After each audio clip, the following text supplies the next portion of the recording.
Namaskar. Welcome to Dig History Extended, the most well-researched history channel on YouTube. Here the visuals may be simple, but the scholarship is unmatched. In episode 10 of the Indian Political History series, we explored Geography of Vedic India, a journey through rivers, mountains, regions, and settlements that shaped the earliest foundations of our civilization. Using Vedic texts, Brāhmaṇas, Āraṇyakas, and linguistic clues, we reconstruct the real physical world of the Vedic people. Let's begin this deep evidence based exploration of our ancient landscape. Introduction. This presentation explores the geographical knowledge found in the Ṛgveda, later Vedic texts, Brāhmaṇas, and the Āraṇyakas, highlighting how the Aryans understood mountains, rivers, regions, and cultural boundaries. We discuss the only mountain named in the Ṛgveda, the Himalayas, and later references to Mūjavant, Trikakud, Trikuta, and Kailāsa, examining how these shaped Vedic geographical horizons. The presentation covers all 31 rivers mentioned in the Vedic literature, including Sarasvatī, Sindhu, its 5 major tributaries, Yamuna, Ganga, Drishadvati, Apaya, and others forming the Sapta-Sindhavah region. We analyze the shift from early Vedic focus on the Indus-Sarasvatī system to the later prominence of Kuru-Pañcāla, Kosala, Videha, and the Gangetic plains. We examine important Vedic places such as Hastināpura, Naimiṣāraṇya, and Kauśāmbī, using Brahmana references for accurate historical geography. The presentation discusses the fourfold division of India: Udīcya, Prācya, Dakṣiṇāpatha, and Pratīcya, and their cultural significance. The goal is to reconstruct the Vedic world through textual evidence, identifying rituals or regions from Afghanistan to the Ganga plains, and understanding Aryan migration and settlement patterns. Nature of Vedic evidence and country. The Vedas, especially the Ṛgveda, were religious texts, not historical or geographical manuals, so information is incidental and scattered. Absence of items like salt in the Ṛgveda does not mean they did not exist. A.B. Keith remarked that linguistic evidence suggests original Indo-Europeans knew butter but not milk, snow and feet but not rain and hands. Scholars tried reconstructing Vedic life using limited data, though missing items cannot be taken as proof of non-existence. Certain data, like the area occupied by Vedic people, can still be firmly inferred from Vedic references. The only mountain in the Ṛgveda is the Himalayas. Mūjavant, one of its peaks, likely lay in the southwest Kashmir valley. Location of Mūjavant in subsequent literature strengthens its Kashmir's association. The text then notes that river references provide major evidence for Vedic geography. Rivers mentioned in the Ṛgveda. 31 rivers are mentioned. 25 occur in the Ṛgveda, several in Nadistuti, and mainly they list the Indus system rivers. The most important river was Sarasvatī, linked with the dry Ghaggar in the Ṛgveda. She is called as Naditama, best of rivers. Sarasvatī is described as joining Sindhu. Scholars debate whether Sindhu here means the Indus or the sea, with the sea being more likely. The Drashadvati, mentioned many times, is identified with the modern Chitang. Between Sravasthi and Drishadvati flowed Apaya, a small tributary of Sarasvatī. The Ganga and Yamuna river appear.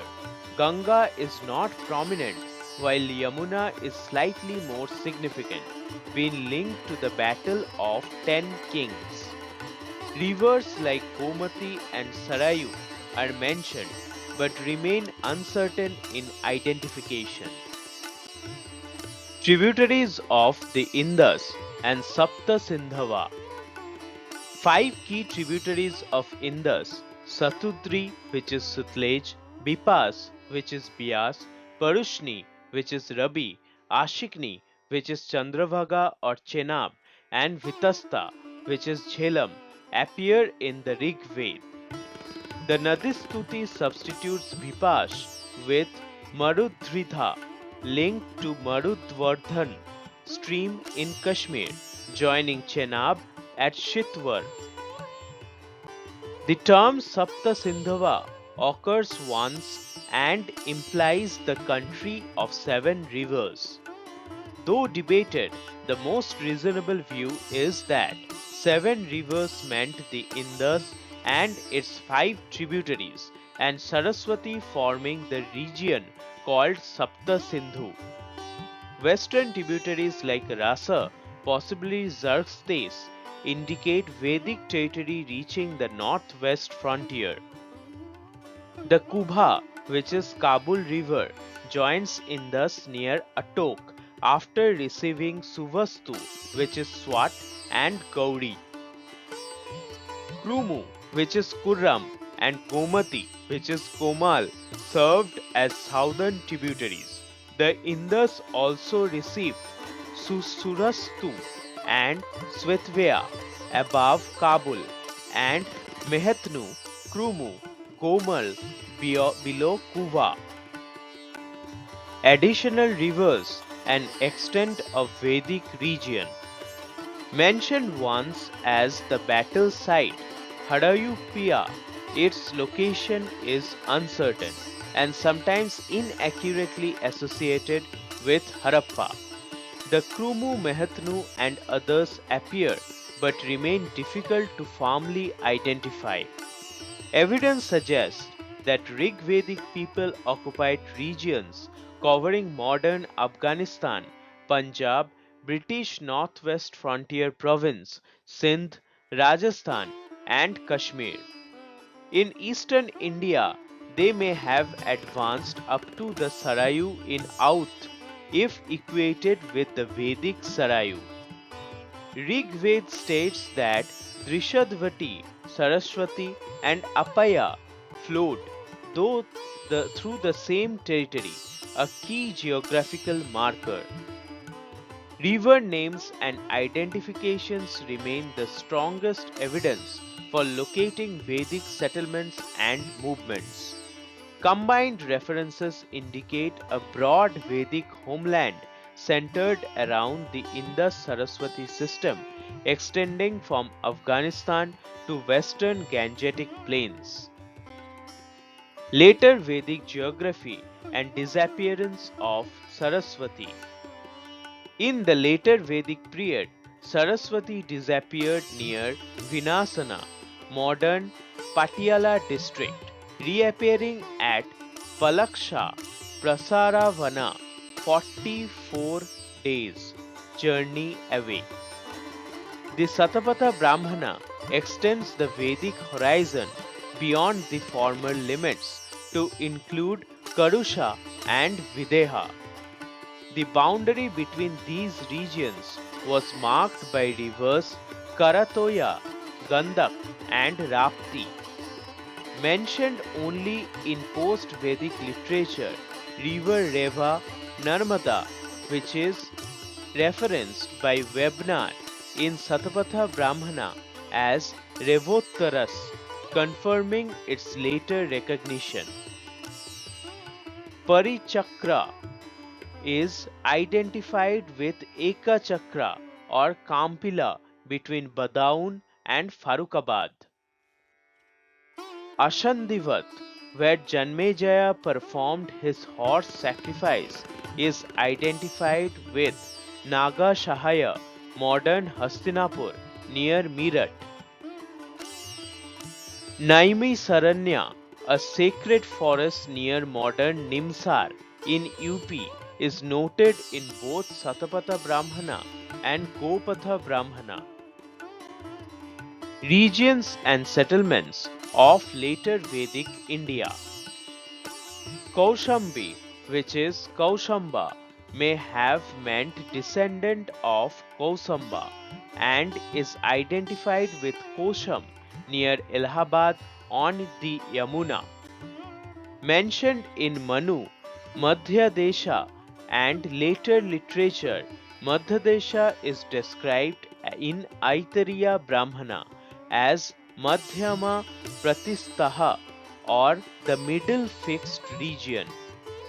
Inhabited by Kuru, Pañcālas, Vashas, and Ushinaras, later the Kuru-Pañcālas region became the center of Brahmanical culture.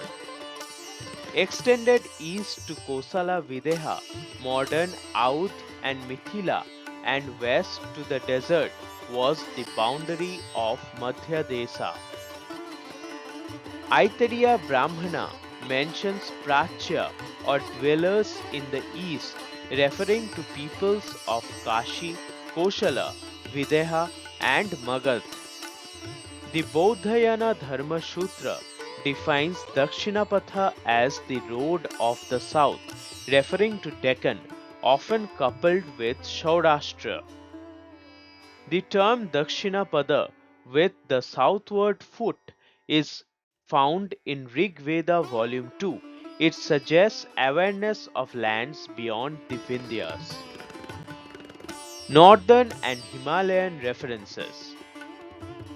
Trikakud or Trikakud, having 3 peaks, appears in Atharvaveda and Satapatha Brahmana, identified with modern Trikuta in the Himalayas. Krauncha is identified with Kailāsa mountain, associated with Manasa Saravara. The later Vedic texts thus show awareness of the Himalayan range and regions like Kailāsa, expanding geographical understanding. The knowledge extended from the Vinasana region of Punjab southward to Narmada or Reva, covering a vast territory.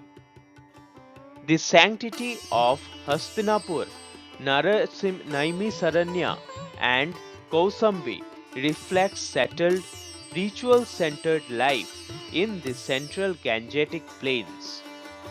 Earlier focus on Sapta-Sindhu rivers was replaced by central Indian plains in the later Vedic period.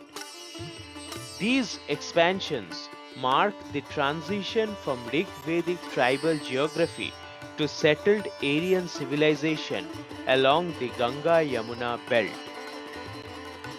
Cultural and directional divisions in later Vedic texts.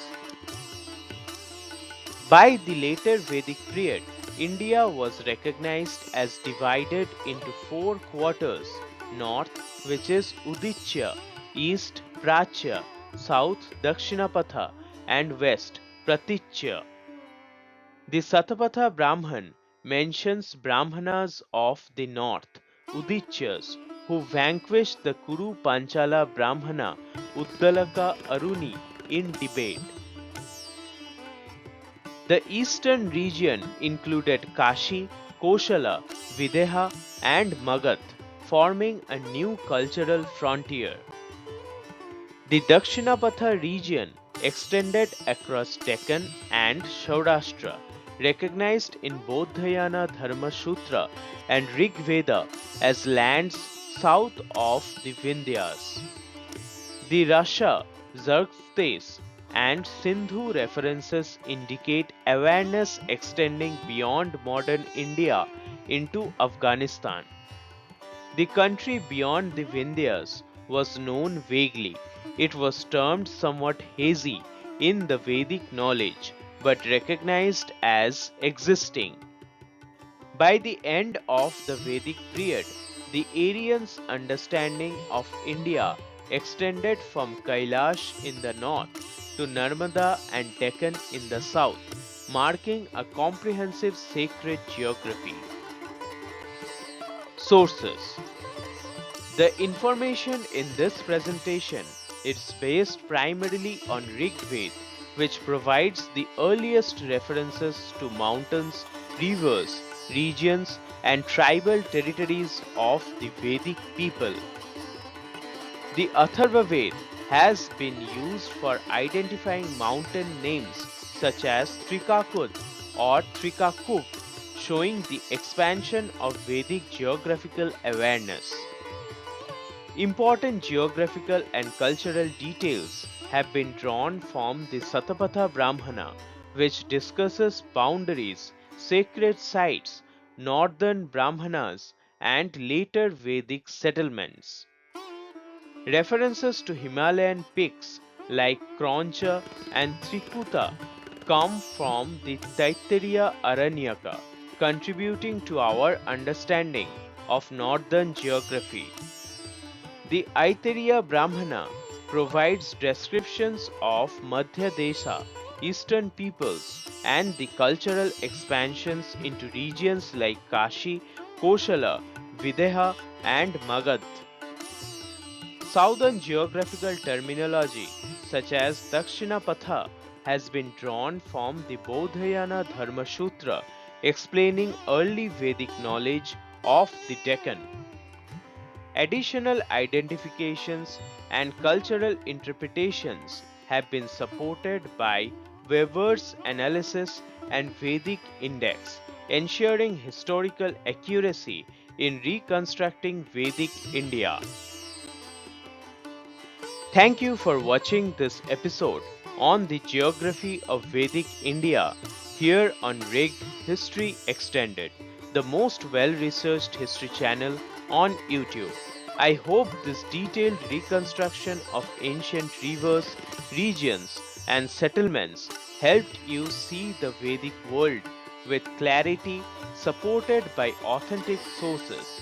If you found this valuable, do like, share, and subscribe, and explore the full Indian political history series for more deeply researched content. See you in episode 11. Dhanyabad.